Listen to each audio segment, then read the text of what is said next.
Distinguished leaders, ladies and gentlemen, I'm honored to address you at this global rally of hope, sponsored by the Universal Peace Federation, and join you in the great cause of building a more peaceful and prosperous world. The Bible says, "Blessed are the peacemakers," and I believe this gathering of leaders from nations across the world, leaders who cherish the values of faith, family, democracy, and justice under the rule of law will be a blessing to people in Korea, the Indo-Pacific, and the wider world. And I'm also grateful to the Washington Times, a model of fair and accurate reporting that American decision makers have relied on for nearly 40 years.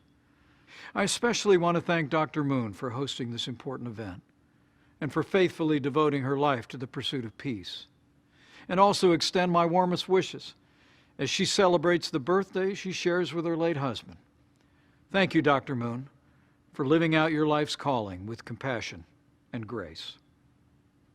As we gather today, my heart is full of hope and confidence that better days lie ahead for America and for the world.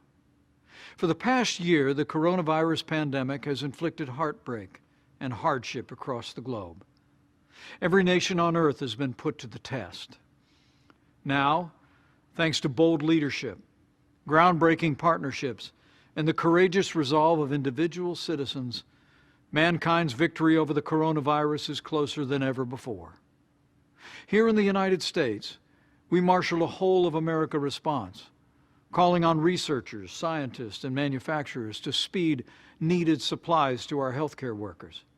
And we developed a vaccine in less than a year, a truly unprecedented medical miracle.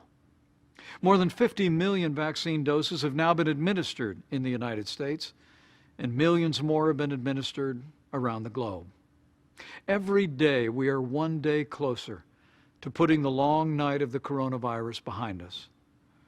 Rays of sunlight have pierced the horizon, and a bright new day is dawning. Now, as nations undertake the urgent work of restoring lost jobs, reopening shuttered industries, we must remember that our task is not merely to rebuild the world of the past, but to forge a brighter future for all our citizens. During my 4 years as Vice President, at home and abroad, I've seen firsthand that truly great nations embrace freedom, the principles of religious liberty, freedom of speech, democracy, and free enterprise. We know that strong families, education, equal treatment under the law, and a recognition of the dignity and worth of every human life, born and unborn, is the foundation of true national greatness. On that foundation of shared values, we can build a world of strong, sovereign nations, bound by our commitment to the timeless ideals of liberty, security, and opportunity for all. With free people, strong nations, and bold leaders, there's no limit to what we can achieve. And in keeping with the theme of this rally of hope, I also believe that we can further the progress we made in the last administration, strengthening our historic alliance with the courageous people of South Korea. Let me emphasize, America is strongly committed to supporting the Republic of Korea, Japan, and our allies across the region. Our commitment to our common defense remains unbreakable. We will stand firm against our common adversaries, even as we work in good faith to turn those adversaries into friends. And in doing that, I believe we're laying a foundation to bring about the peaceful unification of Korea within our lifetime. That vision of freedom, peace, and prosperity is the same vision the people of the United States and the Republic of Korea have shared for nearly 70 years. A Korea united by the universal values of human dignity, liberty, and economic freedom. It's the vision that my father, Ed Pence, a young Army lieutenant in the Korean War, fought to defend. And it's the vision that generations of Americans and freedom-loving Koreans have defended and pursued for all the Korean people. Building on that legacy as Vice President was one of the highest honors of my life. In April of 2017, it was my privilege to travel to South Korea to meet with the leaders of the Republic of Korea, with American armed forces, and to peer across the border of the demilitarized zone at a time of great tension.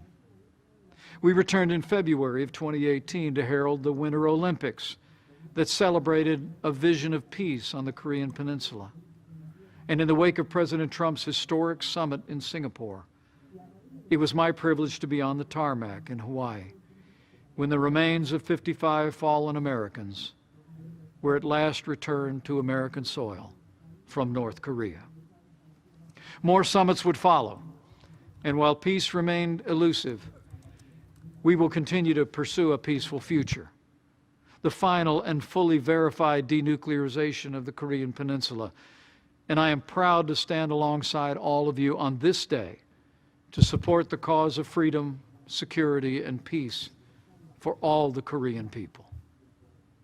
So today, at this global rally of hope, I urge all the leaders looking on, keep striving for peace, keep believing in freedom, and have faith. For without faith, it is impossible to please God. And know that your labors on behalf of peace for the Korean people across the Asia-Pacific and the wider world are not in vain. Thank you for the honor of addressing you today, and may God bless you all.